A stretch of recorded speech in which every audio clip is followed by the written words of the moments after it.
Contradiction number 24. Offense equals truth. It is generally accepted that offending people is not a good thing. However, this assumes that the motive behind the offense is usually known.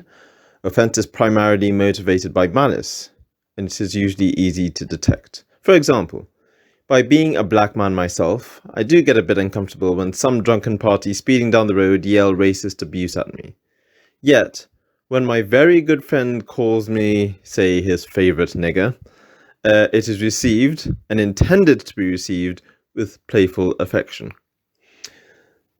However, offense in the 21st century is construed more broadly.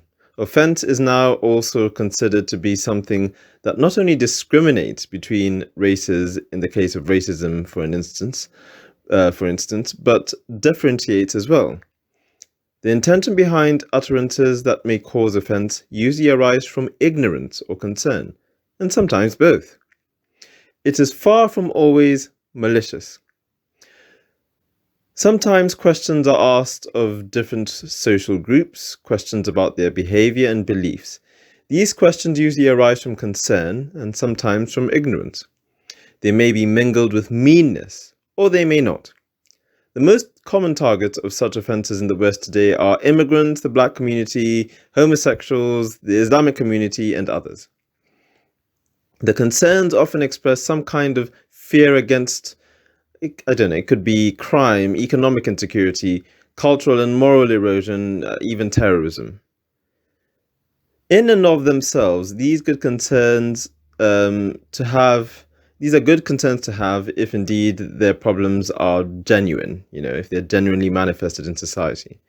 No one wants crime or cultural erosion or terrorism, etc. The question is the nature of their link to these identities. Do these links even exist? And if so, how sure are we that being a part of a certain identity is the actual cause of these problems? In other words, how do we know whether these links are valid? The answer is simple: by testing them. In the mass information age, this kind of knowledge should be easy to get. How many people who commit crimes are actually from the black community, for example? And is a crime a reflection of their innate criminal tendencies or a result of economic pressures, for example? Would most poor people from other identities behave the same way if they were in the same situation? Probably. Almost definitely.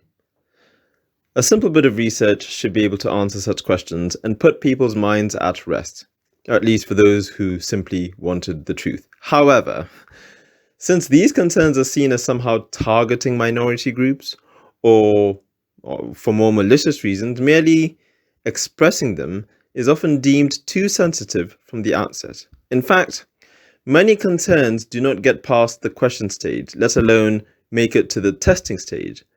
It is now offensive to have a genuine social concern about the problems of certain groups.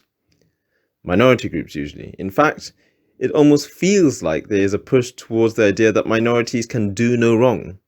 Stating problems of minority groups may be called sensitive, and yes, people use it for malicious purposes. But it cannot be called offensive if it simply involves seeking the truth. I'm a black man, and yes, I openly ask questions about, sometimes against the black community, or at least it seems against the black community. I do this obviously not to be malicious, but because it is the only way I can find solutions to these problems. Are they economic problems? Are they social problems? Breakdown in family or whatever. I just want to solve the problem. What I am against is people not even asking questions because it is considered offensive. I am interested in what is true. We should all be interested in what is true because it is in truth that solutions are found. If merely expressing a concern of an undesirable social phenomenon is deemed offensive, then we, as a society, are unlikely to find out the truth of the matter. The fear of such offences has gone so high that we now fear offence more than falsity. Truth is often difficult and sensitive, yes, but it is also salvation and prevention from disaster also. To put it differently, truth may cause pain now, but usually in order to prevent greater pain later. Imagine if we applied our fear of such offense in the 1930s in Europe, as we did. The German people were, in a way, an oppressed people because of the Treaty of Versailles, and the rise of Nazi nationalism was considered to be, by most around Europe, to bring back some kind of equality and even justice to the Germans. It would have been considered offensive to ask questions of the Nazi Party by today's standards. The anti-German argument was therefore considered bigotry and warmongering, when they were just trying to open the nation's eyes to the truth that war was already coming and we needed to be ready. The fear of asking questions closes the door to truth. The fear of offense is actually dangerous.